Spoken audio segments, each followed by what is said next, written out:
अब देखिए तीसरा प्रश्न क्या है, यदि n1 और n2 दो समपूर्णांक संख्या है। समपूर्णांक का मतलब क्या है कि n1 और n2 का मान जो है केवल पूर्णांक संख्या ही होंगे, सॉरी केवल सम संख्या ही होंगे और पूर्णांक में होंगे। ठीक है, n1 और n2 का मान क्या होंगे, केवल सम संख्या होंगे।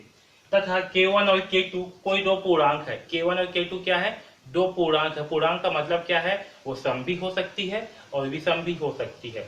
ठीक है, तो k1 और k2 का मान क्या है, वो सम भी हो सकती है और विषम भी हो सकती है, लेकिन n1 और n2 क्या है, दो सम संख्या है। ठीक है, तब देखिए पहला प्रश्न क्या है, अब इसके अंतर्गत समपूर्णांक की परिभाषा का उपयोग करके n1 और n2 को क्रमशः k1 और k2 के रूप में लिखे। तब हमें क्या करना है, समपूर्णांक की परिभाषा का उपयोग करके जो है इस n1 और n2 को k1 और k2 के रूप में लिखना है। ठीक है, जहां n1 और n2 क्या है, समपूर्णांक संख्या है, केवल सम संख्या होंगे, और k1 और k2 जो है ये सम भी हो सकते हैं और विषम भी हो सकते हैं।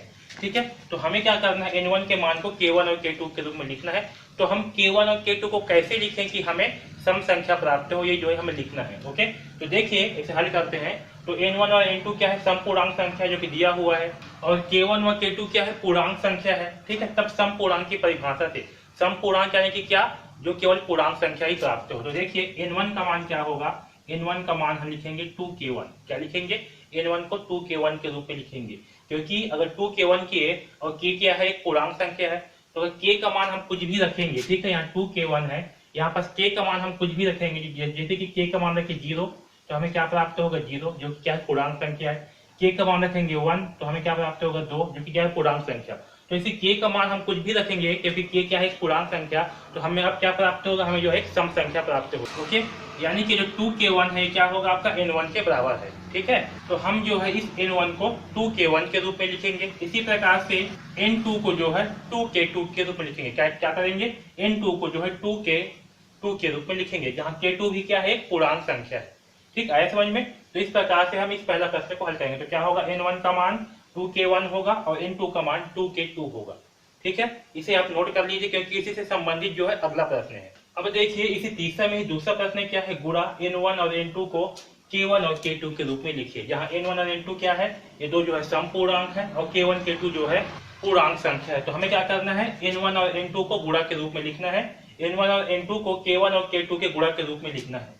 ठीक है, तो देखिए यहाँ पास इसे हल करते हैं।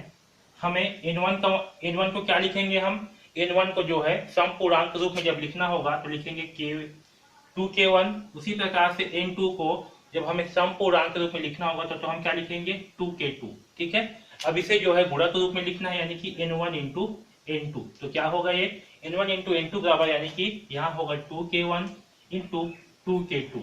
ठीक है, अब यहाँ देखिए, यहाँ 2k1 है इंटू 2k2, तो दो दूने क्या हो जाएगा, 4, तो ये हो जाएगा 4k1 k2।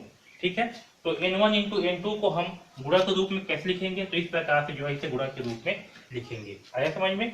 इस प्रकार से हम इस दूसरा प्रश्न को हल करेंगे। ठीक, अब देखिए तीसरा प्रश्न क्या है। अब n1 प्लस n2 को k1 और k2 के रूप में लिखिए। हमें क्या करना है, n1 प्लस n2 को, n1 का मान क्या है, n1 n2 जो है दो समपूर्णांक है। ओके, तो सेम प्रश्न है, तो देखिए इसे हल करते हैं।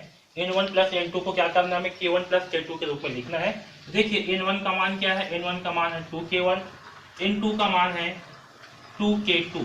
ओके, तो n1 प्लस n2 बराबर क्या होगा, 2k1 प्लस 2k2। ठीक है, यहाँ से दो को बाहर निकाल लेंगे तो क्या मिलेगा, हमें मिलेगा k1 प्लस k2 मिलेगा। ठीक है, तो n1 प्लस n2 का मान क्या होगा, 2k1 प्लस k2। ये जो है इसे हम इस प्रकार से लिखेंगे। ठीक है, n1 प्लस n2 को क्या लिखेंगे, 2 कोष्टक में k1 प्लस k2 लिखेंगे। ठीक है, तो इस प्रकार से इस तीसरा प्रश्न को हल करेंगे। अब चलिए इस चौथा प्रश्न को हल करते हैं। तो यहाँ क्या दिया है, n1 इंटू n2 सम संख्या है या विषम संख्या, क्यों, इसे जो सिद्ध करना है। तो देखिए n1 का मान क्या है, n1 का मान है 2k1, n2 का मान है 2k2। ओके, यहाँ पास क्या है, आपका n1 इंटू n2 है। ठीक है, तो n1 इंटू n2 का मान क्या होगा, 2k1 इंटू 2k2।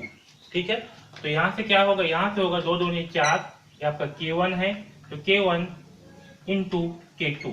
ठीक है, ये हमें ये प्राप्त होगा। अब देखिए यहाँ पास k1 k2 क्या है, तो k1 k2 जो है कोई एक पूर्णांक संख्या है। ओके, ठीक है, तो k1 k2 क्या है, पूर्णांक संख्या है। तो हम इस k1 k2 को क्या लिख सकते हैं, हम 4, इसे जो है हम m मान के चलते हैं। क्या मान लेते हैं, m।